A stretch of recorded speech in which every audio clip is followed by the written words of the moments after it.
नमस्कार दोस्तों, आप सभी का स्वागत है मेरे YouTube चैनल में। और मैं आज आप सभी को बताने वाली हूँ भादवा माह की भादुड़ी चौथ व्रत कथा। वैसे तो दोस्तों वर्ष भर में 12 चौथ आती हैं, उन्हीं में से भादवा माह की यह चौथ भी मानी जाती है। चौथ माता का व्रत महिलाएं व स्त्रियां अपने पति की दीर्घ आयु के लिए यह व्रत रखती हैं। पूरे दिन उपवास रखकर शाम को चंद्रमा को अर्घ देकर भोजन ग्रहण करती हैं। तो दोस्तों शुरू करते हैं चौथ माता व्रत कथा। एक बुढ़िया माई के ग्वालिया बछालिया नाम का एक बेटा था। बुढ़िया माई बेटे के लिए 12 महीने की चारों चौथ करती थी। बेटा लकड़ी लाता और दोनों माँ बेटे उनको बेचकर गुजारा करते थे।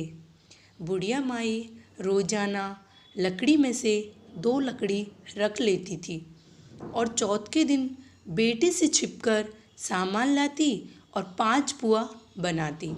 एक पुआ गणेश जी को देती, एक पुआ चौथ माता को चढ़ाती, एक ब्राह्मण को देती, एक आप खा लेती, एक बेटे को खिलाती। एक चौथ के दिन बेटा अपनी पड़ोसन के घर गया। वो पुआ बना रही थी। जब उसने पूछा कि आज क्या है जो पुए बना रखे, तब वो बोली, मैंने तो आज ही बनाए, पर तेरी माँ तो चारों चौथों को पुए बनाती है। उसने जाकर माँ से पूछा, माँ तू रोज़ पुए बनाती है? मैं इतनी मेहनत से कमाता हूँ। बुढ़िया माई बोली, मैं तो चौथ माता का व्रत रखती हूँ। वो बोला कि तू या तो मुझे रख ले या अपनी चौथ माता को ही रख ले। बुढ़िया माई बोली, मैं तो तेरे लिए ही चौथ का व्रत करती हूँ, सो मैं तुझे छोड़ सकती हूँ, पर अपनी चौथ माता को नहीं। जब बेटा घर से जाने लगा तो बुढ़िया माई बोली, तू जा रहा है तो मेरे हाथ में से ये आखा ले जा, जहाँ संकट आए वहाँ ही पूर देना। बेटे ने सोचा, माँ तो झूठी है, पर ले चलने में क्या बुराई है। चलने लगा तो थोड़ी दूर पहुँचा। उसने देखा खून की नदी बह रही थी। कहीं से भी रास्ता नज़र नहीं आ रहा था। उसने आंखें पूर कर बोला, हे चौथ माता, अगर तू सच्ची है तो रास्ता हो जाए। झट रास्ता मिल गया। आगे गया तो घनघोर अंधेरा व उजाड़ जंगल फैल रहा था। उसने मन में सोचा कि मुझे तो यहाँ शेर वगैरह ही खा जाएंगे। आँखा पूर कर बोला, चौथ माता मुझे रास्ता मिल जाए।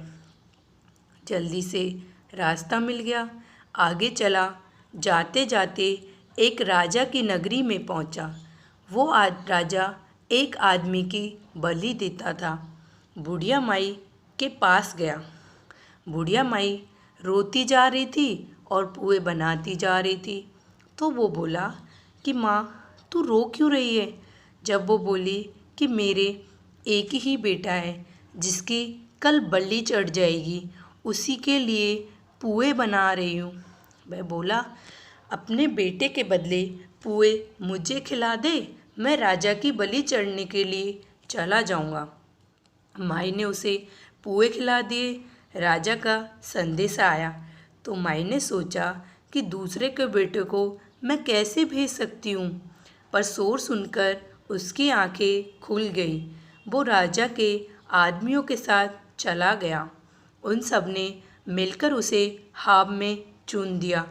वो आँखा पूर कर हाव में बैठ गया। 3 दिन में ही हाव पक गया।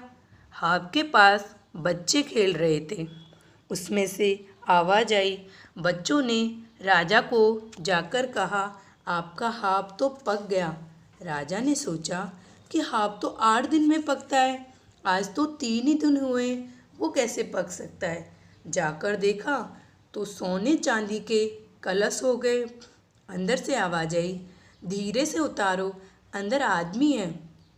राजा के आदमी डर गए कि अंदर तो कोई भूत या दैत्य आ गया है। जब वो बोला, मैं तो वही आदमी हूँ जिसे तुमने इसके अंदर चुना था।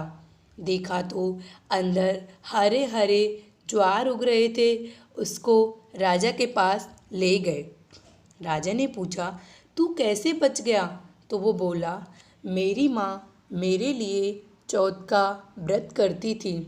जब मैं रवाना हुआ तो उसने मुझे आंखें दिए, सो मैं वही आंखें पूर कर बैठ गया, जिससे मैं बच गया।